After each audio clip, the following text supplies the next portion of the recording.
Nothing here.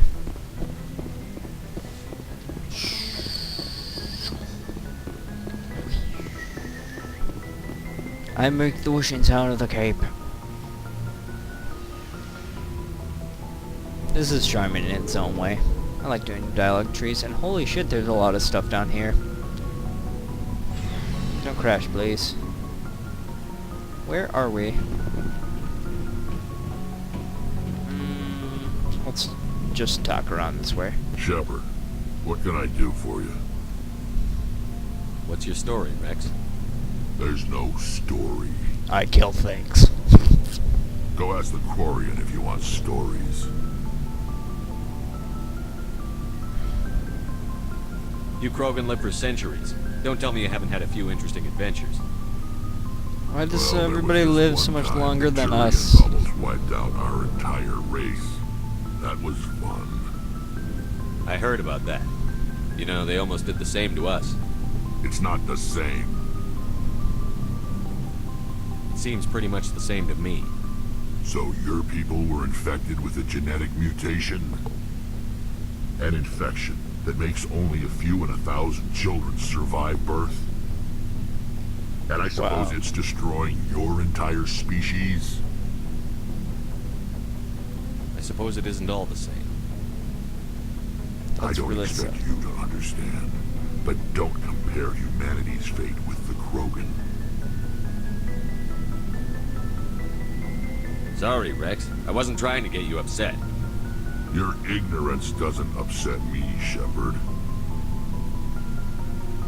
As for the Krogan, I gave up on them long ago. That's sad. The genophage infected us, but it's not what's killing us. What can you tell me about the genophage? Ask the Solarians if you want details. They made it. Holy shit, All wow. I know, it makes breeding nearly impossible. Thousands die in stillbirth, and most never get that far. Every Krogan is infected, every one. And no one's rushing to find a cure. Why don't the Krogan try to find a cure? When was the last time you saw a Krogan scientist? You ask a Krogan, would he rather find a cure for the genophage or fight for credits? He'll choose fighting every time. It's just who we are, Shepard. I can't change that. Nobody can. I find that oddly sad. Are your people really dying? We're sure not getting any stronger. We're too spread out. None of us are interested in staying in our own system. Lots of species have left their homes and prospered. But they go to colonize new worlds. We're not settlers. We're warriors. We want to fight. So we leave. Hire ourselves out. And most of us never go back. Wow. So long, Rex. I found that a really sad backstory. Oh wait, medkits?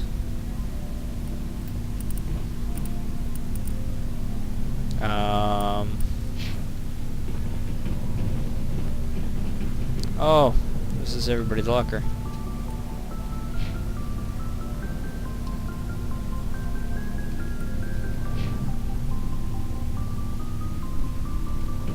Commander, you have a minute to talk? I've been keep an talking to open door everybody else, so why not? If you have any concerns, lay them on. All right. I know things are different aboard the Normandy, but I'm concerned about the aliens, Vakarian and Rex. With all due respect, Commander, should they have full access to the ship?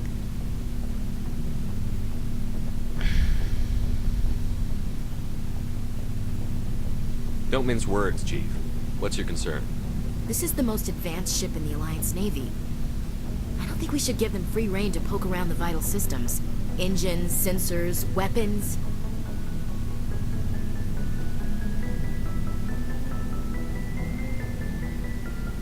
You don't trust the Alliance's allies? I'm not sure I'd call the Council races allies. We humanity. We have to learn to rely on ourselves.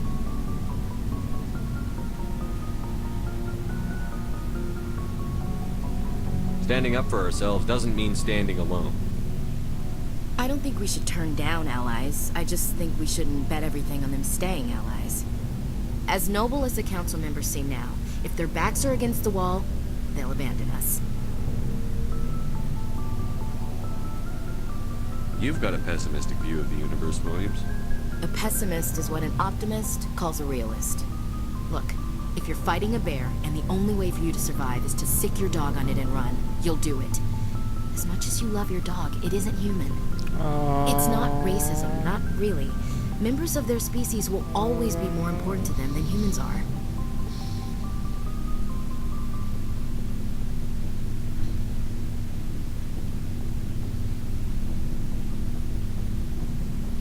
These seem like deeply held beliefs, Williams. What made you think this way? My family's defended the Alliance since it was founded. My father, grandfather, great-grandmother, they all picked up a rifle and swore the oath of service. I guess we just tend to think of Earth's interests as our own.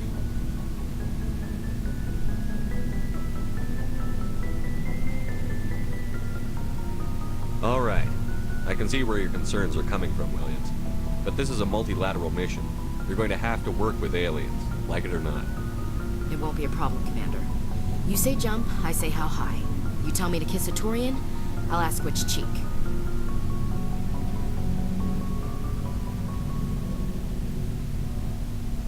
I don't think kissing Turians will be necessary. You never know, Commander. Ship it now. What's your opinion on the last mission?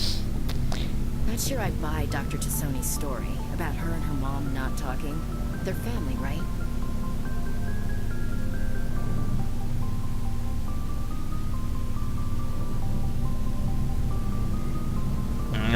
Try sister.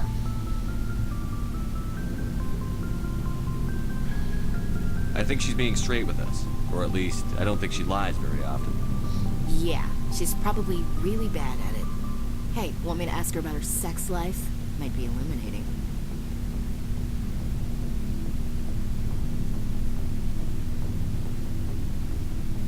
I don't think she's used to teasing. Good-natured or otherwise. No fun, Commander. I am not fun, Too sorry. bad those ruins got destroyed. I mean, they lasted thousands of years. That's impressive. Yep. What's your opinion on the last mission? Not sure I'd buy Dr. Tassoni's story about her and her mom not talking. They're family, right? Not everyone has a happy family life. No, I guess not. Too bad those ruins got destroyed. I mean, they lasted thousands of years. That's impressive. We'll talk later, Williams. Looking forward to it, sir. All planets have to die. Well, that was an interesting dialogue. Ooh, Puma! Let's talk, Puma. Commander. Best friends. I knew working with a Spectre would be better than life at CSEC. Have you worked with a Spectre before? Well, no, but I know what they're like. Spectres make their own rules. You're free to handle things your way. At CSEC, you're buried by rules. The damn bureaucrats are always on your back. For the most part, the rules are there for a reason. Maybe. But sometimes it feels like the rules are only there to stop me from doing my work. If I'm trying to take down a suspect, it shouldn't matter how I do it, as long as I do it. Oh, we But disagree CSEC on wants this it done heavily. their way. Protocol and procedure come first. That's why I left. We disagree a lot on this. So you just quit because you didn't like the way they do things? There's more to it than that. It didn't start out bad, but as I rose in ranks, I got saddled with more and more red tape. C-Sec's handling of Saren was typical. I just couldn't take it anymore. I hated it.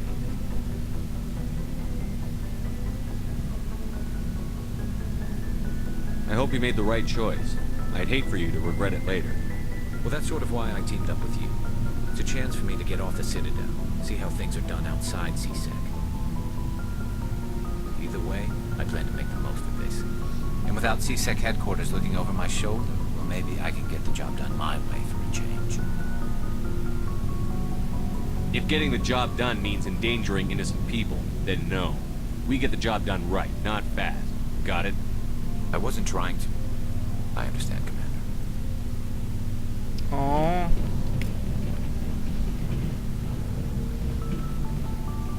Hey, Commander.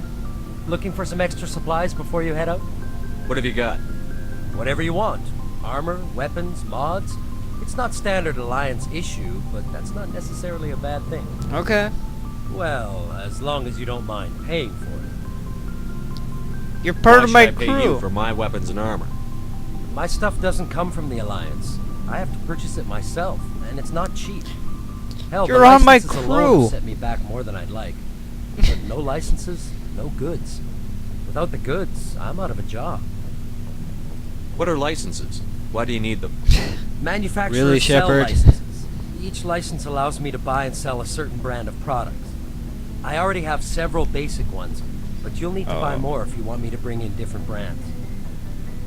Many of the best licenses are hard to get, but they're well worth the cost if you can find them. What do the different manufacturers offer? There are too many for me to keep track of, but each license will explain what it's good for. How often will you get new items? Well, that depends on how many licenses you've purchased, but I'll rotate items on a regular basis regardless. And anytime we land someplace with a big enough port, I'll buy, sell, and trade whatever I can. Check back often. I need to move items quickly, so only the most basic items will be stocked consistently. Let's see what you've got. You bet, Commander.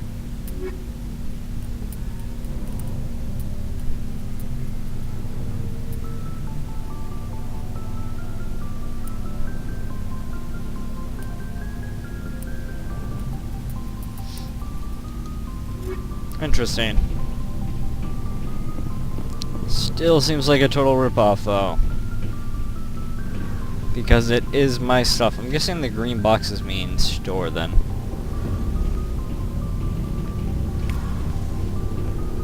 We'll talk to you in a minute. Yeah. Your ship's amazing, Shepard. Thank you. I've never seen a drive core like this before. I can't believe you were able to fit it into a ship this small. That's what Joker said. I'm starting to understand why you humans have been so successful. I had no idea Alliance vessels were so advanced. The Normandy's a prototype. Cutting-edge technology. A month ago, I was patching a makeshift fuel line into a converted tug ship in the flotilla. Now, I'm sitting on board one of the most advanced vessels in Citadel space. You're welcome. I have to thank you again for bringing me along. Traveling on a vessel like this is a dream come true for me. I had no idea you found ship technology so interesting. It comes with being a Quarian. The migrant fleet is the key to the survival of my people. Ships are our most valuable resource. But we don't have anything like this. We make do with cast-offs and second-hand equipment. We just try to keep them So running for as fun. long as we can. Some of the fleet's larger vessels date all the way back to our original flight from the Geth. I can't believe your fleet's still using ships that are 3 centuries old. They're constantly being repaired, modified, and refitted. They aren't pretty, but they work. Mostly. Yay. We've tried to make ourselves as independent as possible on the flotilla. Grow our own food, mine, and process our own fuel. But some things we just can't make on our own. A patch to maintain the hull integrity requires raw materials we just don't have. That's why our pilgrimages are so important. I want to know more about the pilgrimage. When my people reach maturity, we leave our birth ships and seek acceptance with a new crew. It's necessary to maintain genetic diversity among the fleet. But no ship Wow, wants to genetics accept is a big someone part who will of be this. a burden on them. So, to prove our worth, we embark on a pilgrimage. We set out alone, leaving the flotilla and our families behind us. We only return once we have found something of value we can bring back to the fleet. This is presented as a gift to the captain of the respective ship we wish to join. If the gift is accepted, we are welcomed into the crew. Can a captain choose to reject the gift? That doesn't happen often. Most captains are eager to increase the size of their crew. It increases their own standing in our society. Interesting. Even when a gift is not particularly valuable, the captain usually accepts it out of a sense of tradition. However, there is a stigma to presenting a substandard gift. It's not the best way to make a good impression on a new community. Most pilgrims don't return until they find something worthwhile. I can't believe they just send you off alone. It's not like they just cast us out. Before we leave, we are given lessons in how to survive outside the flotilla. Knife it. And given gifts to help us on our journey. We also receive implants to fight off sickness and disease. Generations of living in an isolated and highly controlled environment have left our immune systems weaker than most. By the time we leave the fleet, we are well equipped for the pilgrimage. This is a rite of passage for all Quarians. If it were dangerous, our numbers would suffer. Virtually every pilgrimage ends with a triumphant return and the ritual presentation of the gift to one of the fleet's captains. Cool. I want to talk about something else. Like what? I want to know more about the Geth. I doubt I can tell you anything you don't already know. It's been almost 3 centuries since they drove my people into exile. All I know is the story of their origins. What they were when we created them, and how they turned on us. Interesting. The Geth were originally created to serve as an automated manual labor force. Initially, their intelligence was as limited as any VI. Over time, we made small modifications to their programming to allow them to perform more varied and complex tasks, bringing them closer and closer to true AI status. How come the Council didn't step in and stop you? This wasn't So true bad. AI research. We may have been skirting the bounds of the law, but we never did anything that was actually illegal. The changes were so insignificant, so gradual, that we were able to control them. Or so we thought. But one Hilarious. thing we underestimated was the power of the neural network. A million Geth thinking simultaneously created an inherently unstable matrix. Okay. So I actually understand share that something brain like power? that might be possible. Many of the Geth's logic systems were designed to work in concert with other nearby Geth. Basically, the more of them you have in the group, the smarter they are. So there's some sort of group consciousness. No, nothing like that. They cannot share sensory data or information. Their programming cannot handle that much simultaneous input. Weird. Each Geth maintains an individual awareness and identity. The neural network only operates on a process-based level. It's basically the synthetic equivalent of a subconscious. But when they're in close proximity, they can coordinate low-level functional processes, freeing up more capacity for original or independent thought. I don't get it That either. doesn't make any sense. I'm probably oversimplifying. The Geth are incredibly advanced and complex creations. All you need to know is that they get smarter when they gather in large numbers. As we built more and more Geth, their effective intelligence became more sophisticated, more abstract. One day, a Geth began to ask its Quarian overseer questions about the nature of its existence. Am I alive? Why am I here? What is my purpose? Bad As you questions. can imagine, this caused a near panic among my people. What did you do? It was inevitable the newly sentient Geth would rebel against their situation. We knew they would rise up against us, so we acted first. A general order went out across all Quarian-controlled systems to permanently deactivate all Geth. The Geth responded to this order violently. You can't blame them for fighting for their survival. No, We you had really no other can't. choice. The Geth were already on the verge of revolution. By acting quickly, we had a chance to end the war before it began. The hope was that most of the Geth would still be little more than machines, incapable of organized resistance. But they had progressed much further than anyone anticipated. The war was long and bloody. Millions upon millions of Quarians died at their hands. In the end, we were forced to flee our own homeworld. Yep. We feared the Geth would pursue us, but they never came beyond the Veil. Now we drift through space, exiled, searching for a way to reclaim what was once ours. It's hard to feel sorry for you. Your ancestors tried to wipe out another species. We made made a mistake when we created the Geth in the first place. But we did not make a mistake when we went to war against them. If we had not acted, they would have wiped us out. They're a synthetic life form. They have no use for organics. None. Why do you think they cut themselves off from the rest of the galaxy? Why do you think they've killed every organic being who's ever tried to contact them? They didn't kill Saren. What does that tell you? The Geth are not innocent victims in all this. They're the enemy. They want to destroy us. Not just the Quarians. All organic life. That's why they've joined up with Saren. And that's why we have to stop him. I Tell me kind of about feel your sorry for the Geth. Our lives Like, aren't I don't easy. think they're that bad. Resources are scarce, and we are constantly on the move. Everything we do must in some way contribute to the continuation of the migrant fleet. There are 17 million Quarians in the flotilla, and each of us relies on the others for survival. The bonds among my people are strong. Unfortunately, we have had to surrender many of the freedoms and civil liberties other species take for granted. What kind of freedoms? Well, it's illegal for parents to have more than one child. If our population grows too much, it would strain our resources to their breaking. But how would you make more parents? Of course, we also can't allow our numbers to become too few.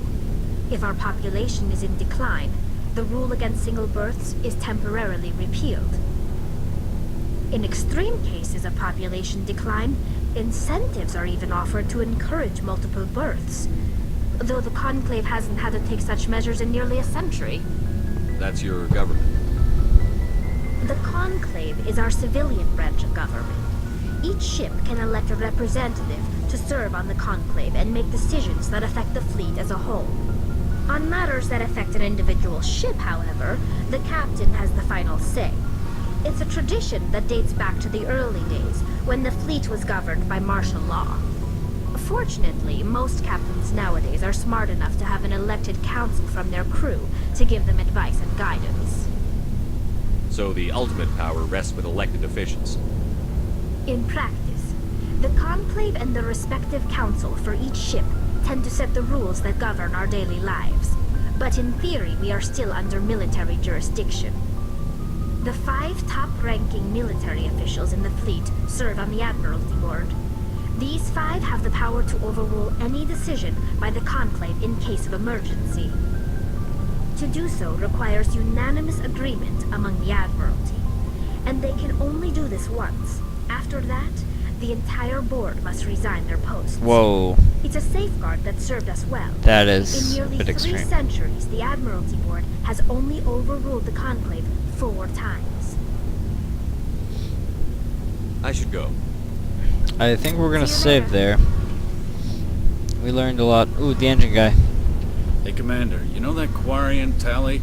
She's been spending all her time down here asking me about our engines. I'll tell her to leave you alone. What? No, she's amazing. I wish my guys were half as smart as she is. Give her a month on board and she'll know more about our engines than I do. She's got a real knack for technology, that one. I can see why you wanted her to come along. I figured she'd be a real asset to the team. You've got an eye for Tally, Commander, but I'm guessing that's not why you came down here. Fill me in on the IES stealth systems. How does it work exactly? You can't hide a ship out in space. They emit too much heat and radiation. Too easy for sensors to pick them up, unless you find a way to capture those emissions. So our stealth systems trap the energy we give off in storage sinks built into the ship itself. No emissions to give away our location. Eventually the sinks have to be vented. More than a few hours silent running and they overheat. Cook us inside our own hull. There's no way for anyone to detect us? A visual scan can still pick us up. Anyone looking out a window can see us plain as day. But you have to be pretty close to get an actual visual out in space. Most vessels rely on scanners. As long as the stealth systems are engaged, they can't see us. Not unless we accelerate to FTL speeds. Wow, that's Why weird. doesn't it work with faster than light travel? Cranking up to FTL blue shifts our emissions, pushes them into frequencies too high to capture in the sinks. As soon as we make the jump, it's like setting off a flare. Sensors can pick up our location whenever we enter or exit FTL flight, but for short-range missions, our stealth systems are amazing, and we've got the only one. Awesome. Where else have you served, Adams? You name a class of Alliance ship, I've probably served on it. Everything from dreadnoughts and carriers right down to frigates like the Normandy. My last assignment was on the Tokyo, only a cruiser, but she was a good ship. Couldn't hold a candle to the Normandy, though. I want to know more about the Normandy. She's the best ship I've ever served on, probably the fastest vessel ever designed. She's the only one using the new Tantalus drive core. What's so special about the Tantalus drive core? Proportionally, it's about twice the size of any other vessel. Not only are we faster, we can run at FTL speeds longer before we have to discharge the core. Carry on, Adams. Aye, aye. So, that was all fun and stuff, so... That's a bit bright, but... We'll make it apart here. We did a lot of fighting, a lot of good combat, a lot of good story and backstories, and I have to say I'm enjoying this game quite a bit. So catch me again next time on Let's Play Mass Effect. Peace out and have a good time.